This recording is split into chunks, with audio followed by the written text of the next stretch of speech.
Well, one of the burning questions is whether cancer or cancer treatment can cause infertility. Well, some cancers can, such as cancers of the gonads, such as the testes in the male or the ovaries in female, cancers of the reproductive tract, such as the uterus or the cervix, and sometimes cancers in the brain, which can affect the sex hormones.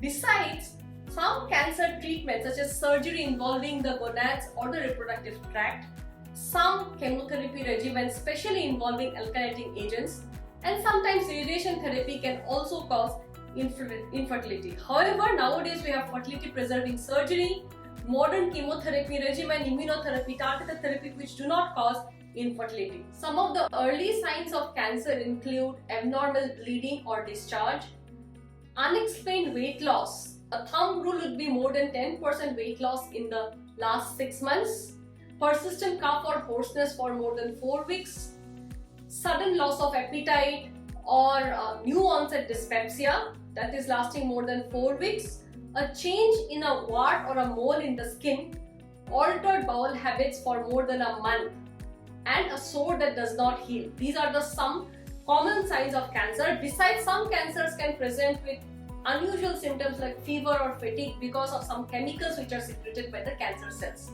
Now, there is no foolproof method or absolute method to eliminate the risk of cancer, but we can adopt certain healthy lifestyles which can significantly reduce the risk of cancer. First and foremost would be to quit all forms of tobacco, limit the consumption of alcohol. Obesity is associated with cancer, so maintaining a healthy body weight through regular exercise is recommended. Besides, increased consumption of dietary fibers such as fruits and vegetables and reduced consumption of red meat can reduce the risks of certain cancers. Besides, it is important to undergo regular screening as recommended so that even if someone is diagnosed with cancer, it is diagnosed at an early stage, in which case it is highly curable. Besides this, there are also some hereditary cancers for which some preventive surgeries can be done once a woman has completed her family. One of the main concerns of a cancer patient is whether the cancer can be passed on to the next generation, to their children. Well, not all cancers are hereditary, but 5 to 10% of cancers can be hereditary and can be passed on to the next generation.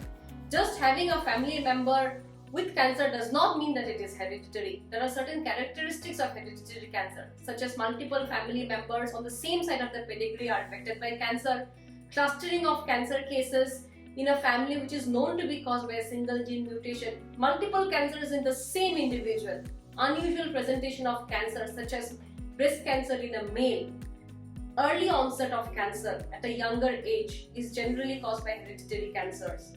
Then certain ethnic origin such as Jewish ancestry can increase the risk of certain genetic mutations. Besides, the pathology of the tumor, the type of the tumor can sometimes indicate if it is hereditary.